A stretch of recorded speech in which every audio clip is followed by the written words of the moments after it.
GOI फे के सरबराह मौलाना फजलुर रहमान साहब बड़े एग्रेसिव हुए हैं आजकल, और वो तो कह रहे थे कि इस्तीफे दो, बड़ी बातें हो रही थी। लेकिन जो चीज़ें असद खरल साहब के पास हैं, मुझे इन्होंने ब्रेक में दिखाई हैं, नाकाबिले यकीन है। यकीन करें, इतने एसेट्स, इतना कुछ मौलाना फजलुर रहमान साहब के पास है, मैं हैरान हो गया हूँ कि वो तो अरबपति हैं। फिर तो अरबपति हैं। ज़रा सुनते जाएं असद खरल साहब, क्या कुछ पता चल सका अब तक। सुनते भी जाए और मेरे ख्याल शर्माते भी हम ही जाएं। नाज़रीन, अब ये जो पलंदे हैं उसामा साहब देख रहे हैं, अब ये फरिश्त किन की है? मौलाना फजलुर रहमान साहब, उनके भाई, उनके फ्रंटमैन और उनके बेनामीदार्स की।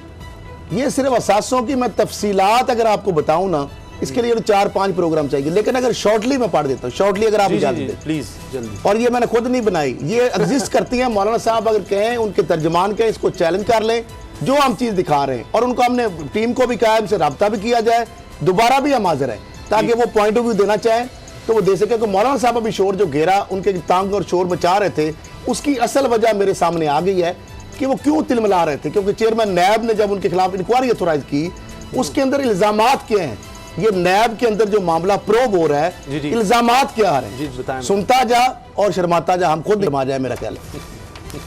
क्योंकि वो एक मुअज़्ज़ज़ सीनियर पार्लियामेंटेरियन है, मजहबी रहनुमा है, उनके दिल में हमारे लिए बड़ा एहतराम है।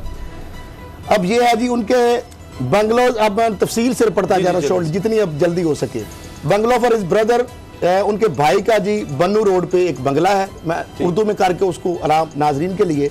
शुगर मिल है जी, ये नैब के जो इल्जाम है जिसकी बेस पे इंक्वायरी फजलुर रहमान साहब की शुगर मिल, ये नैब ने, अगर जारी बात है, उन्होंने खूब बोलने की वजह से इंक्वायरी नहीं, इतने लंबे चौड़े खातों की वजह से इंक्वायरी। चेयरमैन साहब छुपे रुस्तम है। हाँ जी, छुपे रुस्तम निकले हैं ना।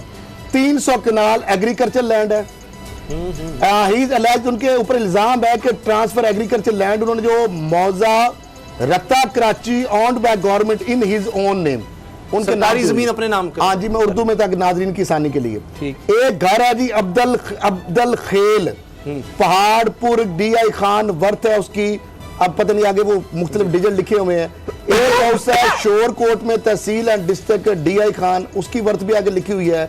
5 kanal plot adjacent to above mentioned जो हाउस है, tehsil and district DI Khan, उसकी भी आगे करोड़ों लाखों में अमाउंट है। मैं इसलिए नहीं जा रहा क्योंकि मैं भी कैलकुलेटर गुम हो जाता है। अच्छा, एटलीस्ट 2 हाउसेज हैं, उसके 2 घर हैं जी, constructed adjacent to the above जो प्लॉट है, उसके साथ पहले आपने घर बताया उनके साथ और भी हैं। हाँ, ज्वेलरी है वर्थ जनाब काई 2.5 सैकड़ा हज़ार 10 लाख 9,50,000 की। अलाइड बैंक अकाउंट नंबर 1395 उसके अंदर पड़े हुए हैं काई 2.5 सैकड़ा हज़ार 10 लाख 20 लाख। हाँ 20 लाख, में गलत ना हो जाए ना। एज डिक्लेयर्ड इन 2017 में ECB में जो उनकी है। हाँ जी, हाउस होल्ड फर्नीचर है उनका जी 60,000 का, क्योंकि सोफा एक आध को होगा, सारी बात है। अच्छा, रिप्लाई ऑफ DC जो DI खान है शोज दैट द सब्जेक्ट, उन्होंने कहा कि 47 कनाल 4 मरला ऑफ लैंड जो लैंडेड प्रॉपर्टी है with construction in Shorkot out of 47 कनाल जो मरला 4 कनाल, क्योंकि मौलाना साहब है, फिर बात गलत गैर जिम्मेदारी ना हो जाए।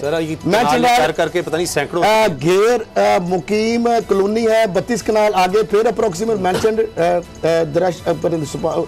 ब्रदर उनके हैं जी लुत्फुर रहमान साहब 3 कनाल 7 मरले इनके नाम है। अब्दुल रहमान 3 मरला इनके जो नाम है, और ये बाद कमर्शियल प्रॉपर्टीज भी हैं। जीप है, लैंड क्रूजर प्राडो है, इनका लुत्फुर रहमान साहब के इंपोर्टेड जो है, इनकी नवंबर 2013 में की थी, वैल्यू उसकी है 6 मिलियन। आगे finally the inquiry was decided in the refer जो है ना, वो GHQ में जो था इन EBM, ये जो नैब की हुई है 9 अक्टूबर 2017 को एक हुई थी। प्रीवियसली CV वाज प्रेजेंटेड जो रीजनल ब्यूरो में हुई 23 जुलाई को हुई थी 2020 को। अच्छा, और उसके अंदर ये बहुत सारी चीजें चूंकि आ गई कि फॉरवर्ड नैब को भेजी गई। अभी आप एक लिस्ट पढ़ सके। अब asset in the name of मौलाना फजलुर रहमान जो है, उनके जो बेनामीदार हैं उस हवाले से भी 2 घर हैं जी, एक प्लाट है DI खान में, एक बंगलो है F8 इस्लामाबाद में, फ्लैट्स हैं, शॉप्स हैं पेशावर, कराची एंड क्वेटा में, एक घर है 5 एकड़ लैंड है उसमें पेनाला क्या DI खान में। अच्छा, उसके बाद जल्दी जल्दी एक हाउस जनाब घर है और 5 मरले एकड़ है एग्री लैंड, ये है अब्दुल खेल जो है DI खान में। एक घर है जी उनका मुदस्सर 5 एकड़ है शोरकोट में है। फिर एक और फ्लैट है दुबई में है, माशाल्लाह आगे बढ़ते जा रहे हैं, दुबई में फ्लैट। हाँ जी, फिर जो रिसेंटली उनकी जो परचेज की है उन्होंने चक शहजाद में जनाब इस्लामाबाद थ्रू फ्रॉम जो है फ्रंटमैन सर मैं गुलाम अली एक्स सेनेटर है उनके नाम किया आपने। अच्छा जी ये नैब कह रहा है सन उनके हैं फयाज अली सन इन लॉ ऑफ मौलाना फजलुर रहमान। ठीक है समझ रहे उनके नाम पे सर ब्रेक हो जाएगी अगर आप इजाजत दें। वर्थ 3 बिलियन इसके हैं सिर्फ and sold it with handsome profit. Majeed भी आगे और बताते हैं फ्रंटमैनों के थ्रू जो इन्होंने जमीन ली है हजारों अलग है। मूसा का बेटा जियारमान भाई डीसी बन गए मजे लूटते रहे। अभी आधी तफसील हुई है हजारों फ्रंटमैन है सुन ले फ्रंटमैन के हैं। अच्छा खैर साहब मैं जवाद अहमद साहब ये बताएं ऑल पार्टीज कॉन्फ्रेंस आते हैं ये बहुत लंबी फरिश्ता है कल प्रोग्राम में बता देंगे। ये बहुत लंबी है मौलाना साहब को कल भी हम मौका देंगे वो अपना बताएं आगे कि ये हमने कैलबरी फाउंड में ये जाली बनाई गया तो साबित करें। अभी फ्रंटमैनों का हिसाब अभी रहता है वो भी मैंने देख लिया है और नहीं अभी तो खाता काफी है। अच्छा जवाद भाई ये बताएं कि ये ऑल पार्टीज कॉन्फ्रेंस हुई अब हमारे पास ये अंदर की खबर ये है कि सीनियर लीडरशिप नून लीग की चाहती थी कि मियां साहब तकरीर ना करने वरना ये इंप्रेशन जाएगा कि अदालत में आते नहीं है और बिल्कुल ठीक ठाक है उतने भी तकरीर कर रहे हैं। लेकिन जो तकरीर में उन्होंने कहा और ये मरियम नवाज के कहने पर उन्होंने फोर्स करने पर मियां साहब ने तकरीर कर दी वो तो सारा कुछ उन्होंने फौज के खिलाफ के इलेक्शन भी हमेशा रिग्ड होते हैं ये सारा कुछ होता है। तो आप इस पर क्या कहते हैं कि ये मियां साहब ने इतना ज्यादा फौज को टारगेट कर दिया तो अपने इलेक्शंस भूल गए हैं वो कि वो किस तरह जीते फिर? पहले तो मैं आपको बताऊं कि एपीसी अभी थोड़ा अर्सा पहले लाहौर में हुई थी उसमें मुझे बुलाया गया था।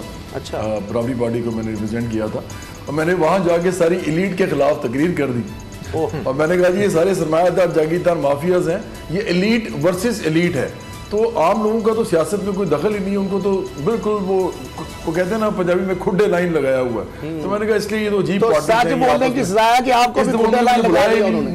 पहले वाली में ना बाद में। अच्छा जी सच बोलने की सलाह तो मिलनी थी ना खुड्डे लाइन आपको उन्होंने मुझे कहाँ बुलाना था।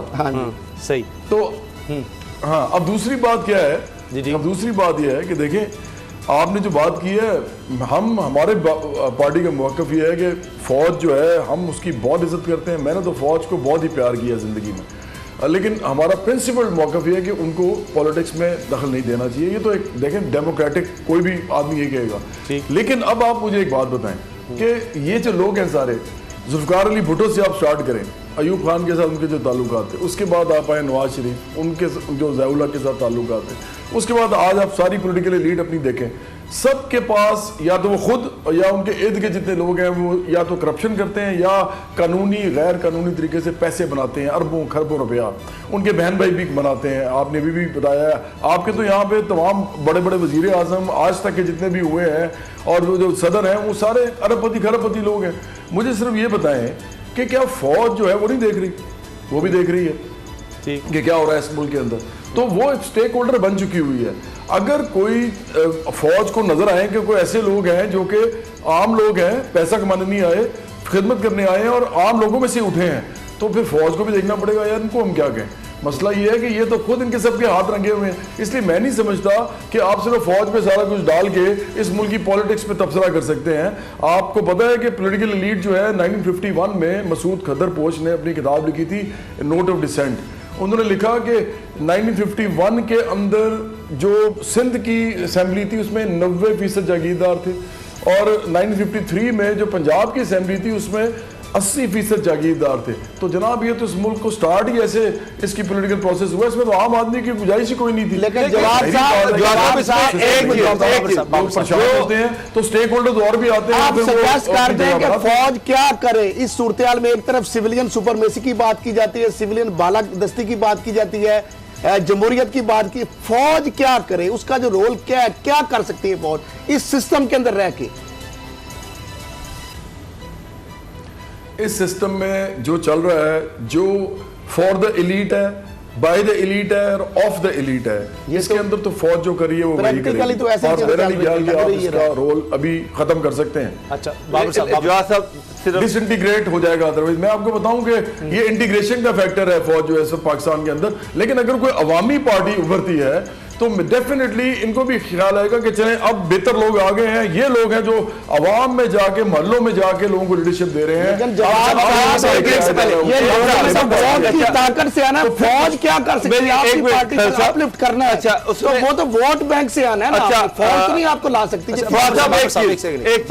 तो कह रहा हूँ ना, मैं तो कह रहा हूँ कि देखिए अगर आप कहते हैं कि उनकी इन्वॉल्वमेंट है तो मैं तो कह रहा हूँ कि उसकी कोई लेजिटिमेसी भी है। सब्सक्राइब करें और बेल दबाएं ताकि कोई खबर रह न जाए।